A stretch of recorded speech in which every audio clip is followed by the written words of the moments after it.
Hi, my name is Sarah Whaling, and I'm a life and relationship coach certified in integrated attachment theory, specializing in reprogramming attachment styles, healing from narcissistic relationships, and healing the subconscious mind, which is the step past awareness in the healing process when lasting change is created for the life that we want. So, jumping right in, what is a core wound? A core wound is a negative belief we acquire, usually in childhood, that is deep rooted. We then go on living life with this as our lens we see the world through.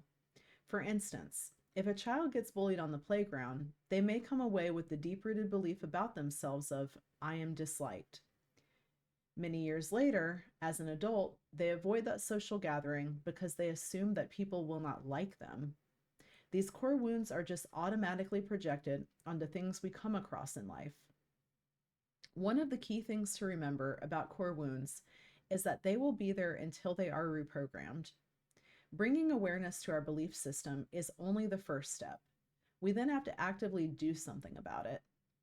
So we can see how this happens in situations in childhood. Let's talk real quick about what is going on at the brain level when these situations occur. Understanding the science behind this will help you understand how to heal this later on. The first thing to know is that core wounds take root in the subconscious mind, and the language of the subconscious mind is not words, it is emotion. It is not enough to understand that these beliefs are false. We then have to explain that to the subconscious through speaking its language and reprogramming. Emotion is what reprograms. For instance, knock on wood, someone gets into a car accident.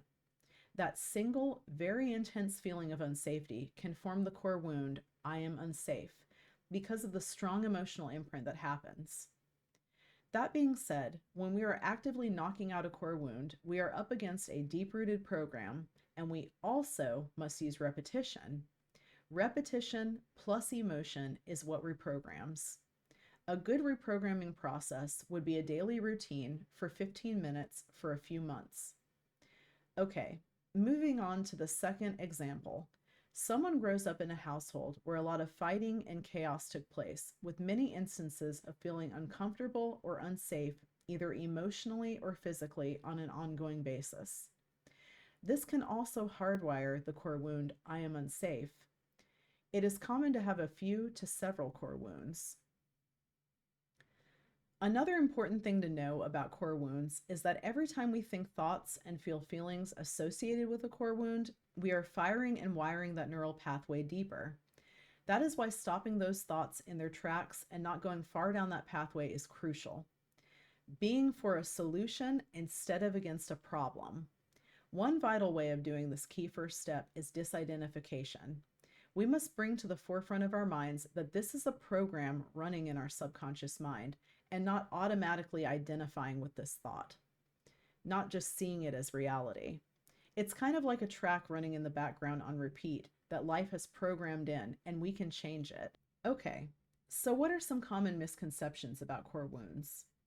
Misconception number 1: core wounds cannot be healed.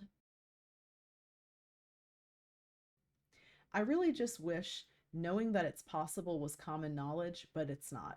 Let's start this one off by talking about what is actually physically happening to our brain when a belief is formed. What is happening at a neuroplastic level when beliefs are formed? The brain is quite literally changing. The brain has neuroplasticity, which is the brain's ability to grow new connections within itself. Neurogenesis is the birth of new neuron cells. If these neurons survive and are utilized, neuroplasticity, the creation of new connections between neuron cells, takes place, and the connections become stronger and stronger. This is the scientific explanation behind what is going on when a core wound is formed, and then reinforced through getting activated in different experiences in life. Now, all of that being said, if these neural pathways are not utilized, they will wither away.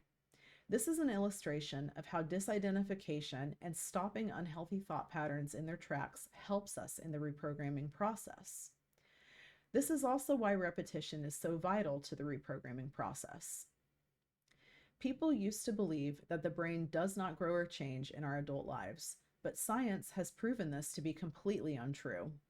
You can reprogram and change your life at any age. The concept of healing core wounds applies to anyone who wants to put the work in and create change. You did not come into the world with core wounds, and you can reprogram them the same way they were programmed to begin with. In my healing journey, I've had core wounds that are kind of surreal to think about at this point because I remember feeling them strongly and I just don't anymore. They're no longer a part of my experiences in life. Misconception number 2: we can just let core wounds go when they are no longer serving us.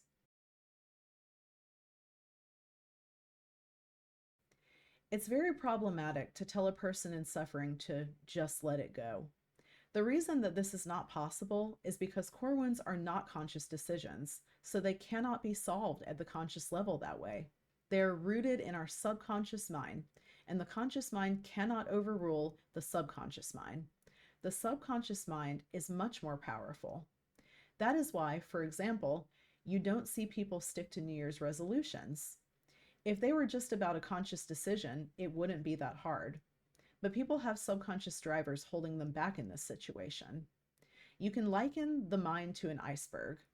The small part above the surface is the conscious mind, and underneath there is that much larger chunk that represents the subconscious mind, and also the unconscious mind at the bottom. The subconscious mind is filled with programs that we are not actively choosing. You didn't go through, for example, a traumatic time with a parent and say, "I'll go ahead and take that core wound with me, please. That should serve me later."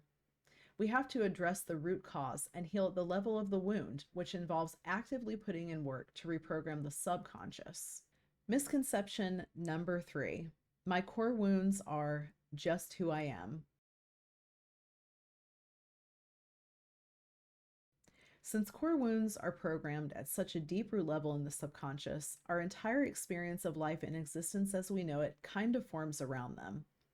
That is reality to us, and we don't know any other reality is even possible a large part of the time until we learn about these things. Much of our belief system has formed in childhood.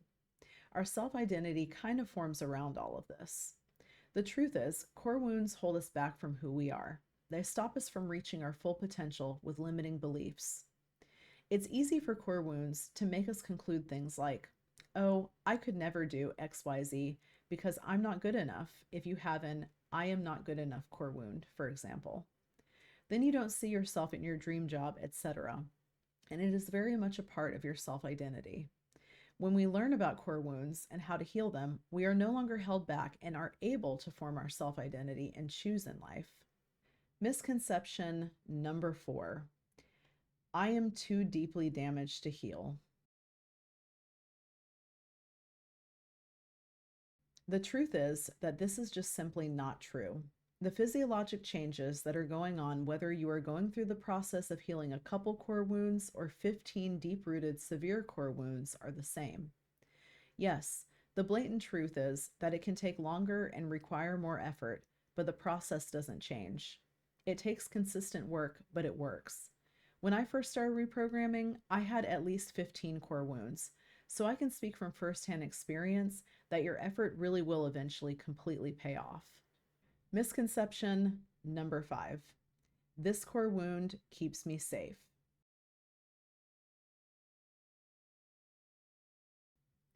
This one might actually be hard to spot because it often shows up subconsciously.